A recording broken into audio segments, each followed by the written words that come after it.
মহিলা বিএসএফ কনস্টেবলকে ধর্ষণের অভিযোগ আর এক বিএসএফ ইন্সপেক্টরের বিরুদ্ধে। ঘটনাটি নদিয়ার কৃষ্ণগঞ্জ থানার মাঝদিয়া টুঙ্গি ভারত বাংলাদেশ সীমান্তবর্তী এলাকার 54 নম্বর ব্যাটালিয়নের ক্যাম্পে।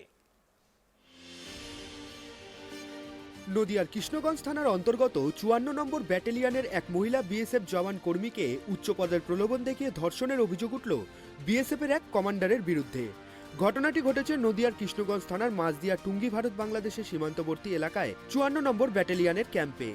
এই ঘটনার পর লজ্জায় ওই বিএসএফ মহিলা কনস্টেবল সরাসরি কলকাতার এসএসকেএম হাসপাতালে পরীক্ষা নিরীক্ষা করান। সূত্রের খবর, এরপর ওই মহিলা বিএসএফ কর্মী ভবানী ভবনে অভিযোগ দায়ের করেন কমান্ডার কিতাব সিং এর বিরুদ্ধে। ইতিমধ্যে এই খবর বিভিন্ন সংবাদ মাধ্যমে প্রকাশ হওয়ায় কৃষ্ণগঞ্জ থানার অন্তর্গত মাঝদিয়া টুঙ্গি 54 নম্বর ব্যাটালিয়নের কমান্ডার কিতাব সিংকে চাকরি থেকে শোকজ করা হয়েছে। ঘটনায় নিন্দায় সরব হয়েছে সব মহল। এই ঘটনায় ব্যাপক চাঞ্চল্য ছড়িয়েছে এলাকায়। দেখুন, বিষয়টা হচ্ছে আমরা জানতে পারলাম যে বর্ডারে এরকম একটি ঘটনা ঘটেছে। এটা খুবই নিন্দনীয় এবং দুঃখজনক ঘটনা। দেশে আইন ব্যবস্থা আছে, বিচার ব্যবস্থা আছে। যিনি দোষী তাকে গ্রেপ্তার করে দৃষ্টান্তমূলক শাস্তির দাবি আমরা করব। কারণ যেহেতু এটা প্রশাসনিক ম্যাটার, তার একটা আইন ব্যবস্থা আছে, বিচার ব্যবস্থা আছে। তারা সিদ্ধান্ত নেবেন যে তার আগামী দিন সাজা কি হবে। এর বাইরে আমাদের কিছু বলার নেই, তার কারণ সবই প্রশাসনের নজরে রয়েছে, বিচার ব্যবস্থার নজরে রয়েছে। এখন দেখা যাক কতদূর কি হয়। দেখুন, এটা একটা নিন্দনীয়, দুঃখজনক ঘটনা, ধিক্কারজনক ঘটনা। এরকম ঘটনা ঘটিয়েছে যিনি, তার উপযুক্ত শাস্তির দাবি আমরা করছি।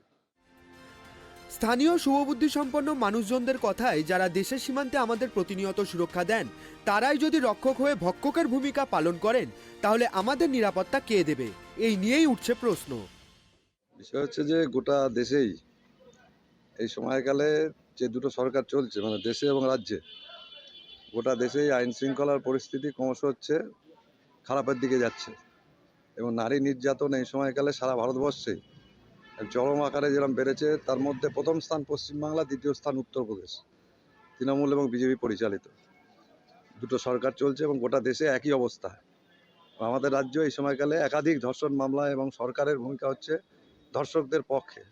আবার নতুন করে আমরা দেখলাম যারা নারীকে সুরক্ষা দেবে, দেশের সুরক্ষা দেবে, তারাই হচ্ছে তাদের যে নিজের সহকর্মী তাকে হচ্ছে নিগৃহীত এবং ধর্ষিত করলো। এটা হচ্ছে রক্ষকের হচ্ছে ভক্ষকের ভূমিকা বলা যেতে পারে। এবং আমরা এই ঘটনার তীব্র নিন্দা করছি এবং যিনি দোষী তার গ্রেপ্তার এবং শাস্তি এই উভয়ই আমরা হচ্ছে দাবি করছি। সেই খরজনা থেকে, কামদিনী থেকে শুরু করে, ধূপগুড়ি থেকে শুরু করে, আপনার উন্নাও থেকে শুরু করে, হসরত থেকে শুরু করে সমস্ত নারী নির্যাতনের বিরুদ্ধে প্রতিদিনই রাস্তায় নেমেছি এবং আগামী দিনে অবশ্যই নারী নির্যাতনের বিরুদ্ধে রাস্তায় নামবো এবং এই ঘটনার প্রতিবাদেও আমরা রাস্তায় নামবো। মূলত আমি তো প্রথমেই বললাম যে সরকার যখন সমস্ত ধরনের অন্যায়ের পক্ষে দাঁড়িয়ে যায়, গোটা দেশেই দেখেছেন যে দাঙ্গা থেকে শুরু করে, ধর্ষণ থেকে শুরু করে, সমাজবিরোধী কার্যকলাপ থেকে শুরু করে সমস্ত ক্ষেত্রেই যখন সরকারের ভূমিকা হয়ে যায় হচ্ছে যে সমাজ বিরোধীদের পক্ষে, তখন একটা বড় অংশের মানুষ যাদের মধ্যে এই পশুবৃত্তি লুকিয়ে থাকে তারা একটু উৎসাহিত হয়। এবং এটা তো অত্যন্ত নিন্দাজনক ঘটনা যে যারা, আমি তো শুরুতেই বললাম যে যাদের হাতে দেশ রক্ষার ভার আছে, তারা যদি নারী সুরক্ষা না দিয়ে নারীকে নির্যাতন করে, এর থেকে লজ্জার বিষয় আর কিছু হতে পারে না। এবং নিশ্চয়ই আশা করবো যে কঠিন শাস্তি হবে। এক তৃণমূল নেতা এই বিষয়ে আমাদের জানান, দীর্ঘদিন ধরেই এ নিয়ে মাঝে মধ্যে সীমান্তবর্তী এলাকায় বিএসএফ কর্মীরা নানা ঘটনায় যুক্ত হয়ে পড়ছেন। আমরা স্বরাষ্ট্র দপ্তরের মন্ত্রীর কাছে এই ঘটনার নিন্দা জানিয়েছি এবং দোষীকে উপযুক্ত শাস্তি দেওয়ার দাবি জানিয়েছি। বিএসএফ এর অত্যাচারে সীমানার মানুষজন অনেকটাই অতিষ্ঠ, তাই এই ন্যক্কারজনক ঘটনার তীব্র নিন্দা জানিয়েছেন সকলেই। আজকে বিএসএফ ক্যাম্পে, আমাদের কৃষ্ণগঞ্জে, আমাদের জেলারই অন্তর্গত বিএসএফ ক্যাম্পে একটি দুঃখজনক ঘটনা ঘটেছে। আমরা জানতে পারছি সেখানে একজন লেডি কনস্টেবল সেখানে ধর্ষণের শিকার হয়। এবং আমরা এর আগেও দেখেছি বিএসএফ এর নামে বারবার প্রচুর, তারা দেশের রক্ষা করার দায়িত্বে আছে, বর্ডার আমাদের রক্ষা করার দায়িত্বে আছে, কিন্তু তাদের বিরুদ্ধে বারবার বিভিন্ন অভিযোগ এসছে।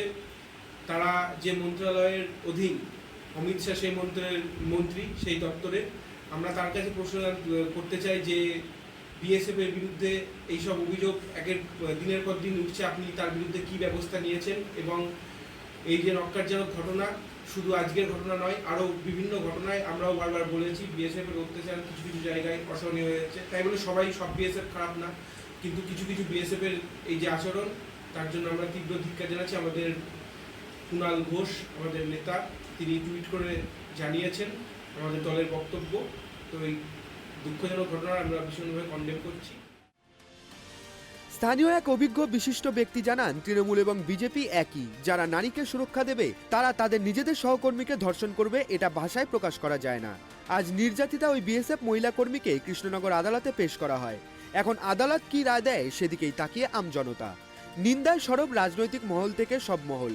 যদিও এই ঘটনায় বিএসএফ এর তরফ থেকে জানানো হয়, উপযুক্ত প্রমাণ যদি পাওয়া যায় তবেই দোষীকে রিয়াদ করা হবে না।